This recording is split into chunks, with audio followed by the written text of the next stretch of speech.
Hello Duelists, welcome to MST.TV's first ban list panel. I'm Tombox and I'm here with Nigel. Hello. And Oscar. Hey guys. We're going to talk about what we think the ban list is going to be, and here's our prediction. So I'm going to start off with Nigel. So you play BA, and could you summarize what BA is, like what does BA stand for and why is it so strong? BA is Burning Abyss, and Burning Abyss is really strong because it has very strong opening plays, tour guided into Graph, into Dante, into any Burning Abyss monster of your choice. Has good recursion and late game play, so but Scarm searching for you into Ensur, grabbing your Dante late game or Virgil if you make it, and it has Virgil, a new card from the new Next Challenger set. Very strong, send anything from the field or the grave back into the deck from pitching one Burning Abyss monster. Oh, Burning Abyss card. So it's even better. So what do you think is going to be on the BA list, on the next January ban list? It's very hard to say. A lot of people say Tour Guide should go to 1. A lot of people say Dante should get limited or semi-limited. A lot of people are saying Fire Lake should get hit. The whole deck is a problem. It's very unfortunate to say what card should go to 1. It's either going to be, for me, Seer. Probably the big problem. Late game recursion is pretty much the biggest problem. What would you think would be BA cards on the list? I hope for Fire Lake, maybe Tour Guide, Seer, or Dante. Any numbers on those? Seer to 1, Dante to maybe 2, Tour Guide to maybe 2 or 1, and Fire Lake to 1 if possible, but probably not. What's your take on this, Oscar? I definitely agree with him. Sir and Dante recursions in the late game is definitely a serious issue that has to be answered. I really feel like if Konami's going to make a 4-deck format, they'll hit Burning Abyss a little lighter by making Fire Lake going to 1. If they feel like they want to kill BA, which is unlikely because all the new support coming in, they'll probably limit Sir to 1 with Tour Guide to 1. I really hate Fire Lake because I find it as one of the most unfair cards in the game because it's a potential... It looks...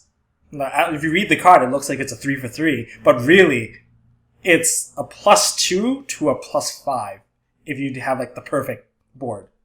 So I think Fire Lake should go to 1, and I think Seer should probably take a hit because his recursion with Dante or any of the later, like the late game Burning Abyss cards, it's too much to handle. So Oscar, now you play Shaddolls, and you play Shaddolls for a while now. What's your take on Shaddolls? Well, Shaddolls is a really flexible deck depending on the build you're playing. The most popular build right now is definitely the Chaos OTK version with enemy controllers and black and white dragons. The deck is just way too explosive, way too strong. Shaddoll Fusion, the card creates a really strong play if the opponent has an XYZ or a Synchro on the board. The deck just pushes way too hard and has way too much utility to exist. What do you think is actually gonna go into the list for Shaddolls? Well, it really depends if Konami, again, want to make a 4-deck or a 2-deck format. If they feel like Shaddolls can live one more format, then they'll hit it a little less. They'll probably send Mathematician to 1, something that'll keep the deck alive, or maybe Sinister Shadow Games to 2. But if they feel like Shaddolls, it's now time for Shaddolls to go, they'll really kill the deck off, Sinister Shadow Games to 1, or even Construct to 1. What do you think, Nigel? Do you agree with that list? More or less. I don't think that Mathematician is a big problem. It's the strongest opening play, though. So it's just consistency. I like that. You can touch other cards in the deck, and I feel like Mathematician is still good. It should be at 3. But probably Shadow Games to 2 or 1. And why Shadow Game 2 or 1? Card's very strong. You can set it up with multiple ways, including Mathematician. Mathematician plus Shadow Games is really strong. Getting Falco onto the board by dumping it. Shadow Games lets you dump anything, so you can just dump a Falco to grab something back later. Or you can dump a Beast to draw a card and set up for a Falco if you have it. There's just multiple things. It's just really strong tools in the deck. Shaddoll Fusion, El Shaddoll Fusion, Core. So everything together is really strong. But I think out of all of it, the trap card, Shadow Games is the best kind of like trap card and the best card, in my opinion, in the deck. Okay. So for me, I think the strongest card in the deck, aside from Shadow Games, is El Shaddoll Fusion. Being able to do a quick play additional fusion that pretty much has no cost, because the moment you fuse it out with an existing fusion monster, all it does is add the card back. And the versatility of this card is just too much for me. It promotes OTKs, and it's really sacky when you combine it with Super Poly, which means your one monster can now attack more than... It's just tag out monsters constantly, and then you can just swing for game. And that, to me, has been unhealthy. And to solve that, is either put Shaddoll Fusion to 2 for me, or touch Construct. Don't let them get as many Construct, because Construct is the main damage dealer anyway. But that's my list. I guess the next deck that among the top 3 of this format is Qliphort. So I'll talk about Qliphort since I played Qlipforts for Seattle's ARG and Seattle's Regional. Qliphort's really strong in terms of consistency. They have so many cards that searches out Scout, which makes the pretty much... You're going to get Scout in most of your games. And having constant search of any card in your deck makes it super versatile. But even though it's linear, your opponent half the time just watch you play because you're just going to activate a trap stun to just push for damage. And your monsters inherently being immune, any monster with a lower level or rank makes them that much better. The combos and the monsters themselves are just really powerful. So for me, Qliphorts, because they're so new and they're trying to... And I think Konami is trying to change the playstyle of them. My guess for their hit would be hitting Summoner's Art to 2. Because they are releasing another normal Pendulum monster that's level 5. But they also might hit Scout to 2. And just to lower the consistency a little. But what do you guys think? Oscar?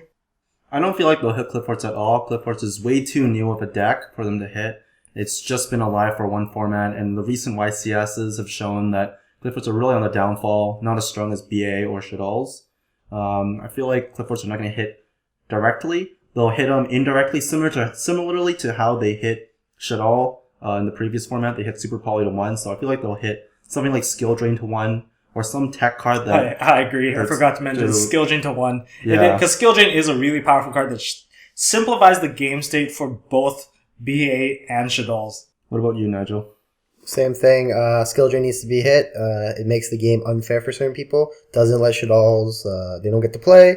BA is just like, I can Wing Blast it, I can MST it, I have answers. But Shaddolls do not have as much answers. And against any rogue deck, Skill Drain could just shut down a deck, period. And as an indirect hit, they should really probably hit Summoner's Art to 1 without touching the whole deck. They're probably not going to touch the deck at all. But they should hit the cards that support it. So that said, Emptiness would probably be another card since it supports that deck so much while hindering every other deck that it has to first. Some of the more generic cards that we think are going to be on the ban list. For things like getting hit, I would say one card be Vanity's Emptiness. I think it should go to 1.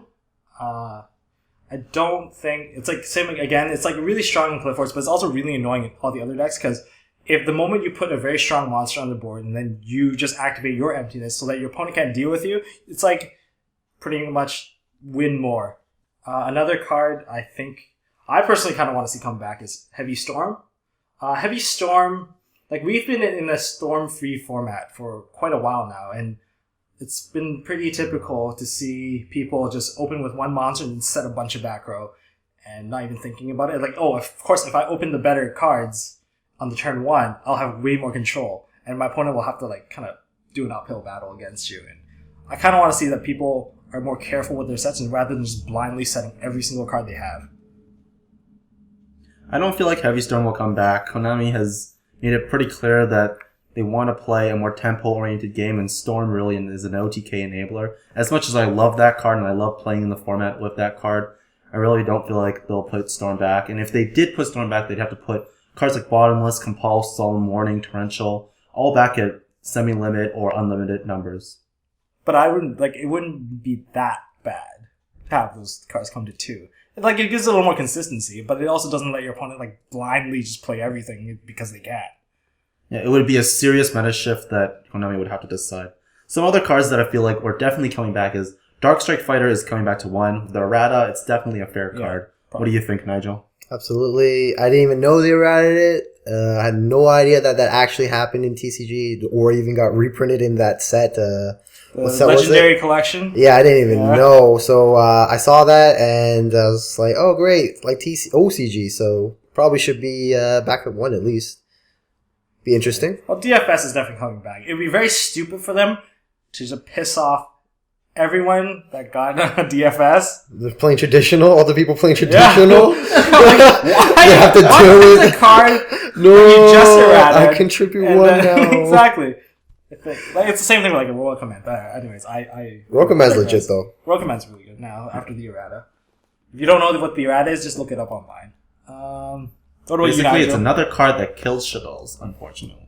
As for my ban list, cards that I would take off the limited list would be Bestiari. That card does nothing for anyone, and I don't think it would do too much right now anyways, even though Glad Beast is clearly tier 1. Other cards I would also take out, I would probably put Dragons to 2, Atlantean Dragons to 2, because I want to see that deck have a little bit more fun. That deck has already been limited, plus you don't have Diva, so you only have 1 Diva, so you can only do the OTK, and it's once, so you're a big sack if you have it.